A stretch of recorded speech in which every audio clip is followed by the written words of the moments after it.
Journée électorale ce lundi au Canada. Les électeurs doivent renouveler la Chambre des communes et ses 338 députés. Justin Trudeau, l'actuel Premier ministre libéral, brigue ainsi un troisième mandat.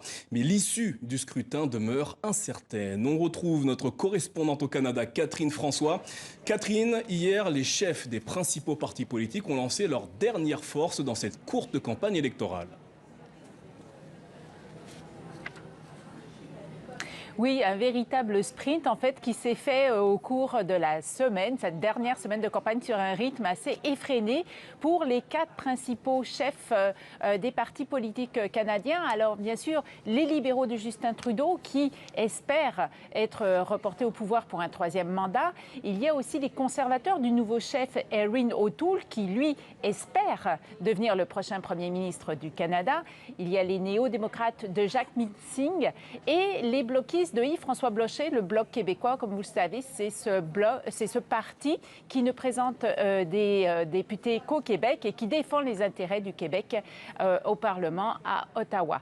Alors, une lutte très serrée actuellement entre les conservateurs et les libéraux. Selon les intentions de vote, on parle d'un coude à coude entre les deux formations politiques. Et en fait, le 15 août dernier, quand Justin Trudeau a déclenché ces élections, il espérait remporter une majorité, puisqu'il était à la tête d'un gouvernement minoritaire. C'est pour ça qu'il a déclenché les élections. Et la question qu'on se pose aujourd'hui, finalement, mais c'est qui va remporter ces élections? Est-ce que ça va être Justin Trudeau ou Erin O'Toole? Catherine, avant de connaître le résultat final, les Canadiens vont devoir patienter car la soirée électorale s'annonce particulièrement longue.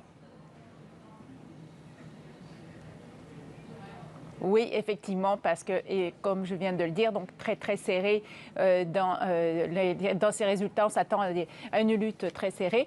Et en fait, il va falloir surveiller, comme toujours dans les élections au Canada, eh bien, les résultats en Ontario, c'est la plus grosse province, notamment dans la région de Toronto. Il y a une 50aine de sièges qui sont en jeu et qui peuvent faire la différence. Surveiller aussi le Québec avec le Bloc québécois qui va agir comme trouble-fête dans ce duel entre les conservateurs et les libéraux, mais aussi en Colombie-Britannique. Donc ça, c'est la province qui est la plus à l'ouest du Canada. Et là, on parle dans une dizaine de circonscriptions de lutte serrée à 3 entre les conservateurs, les libéraux et les néo-démocrates.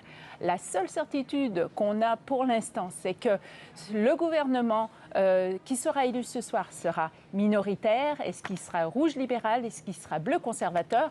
Et également, si Justin Trudeau remporte ces élections, ce qui est assez clair, c'est qu'il va sortir affaibli de cet exercice.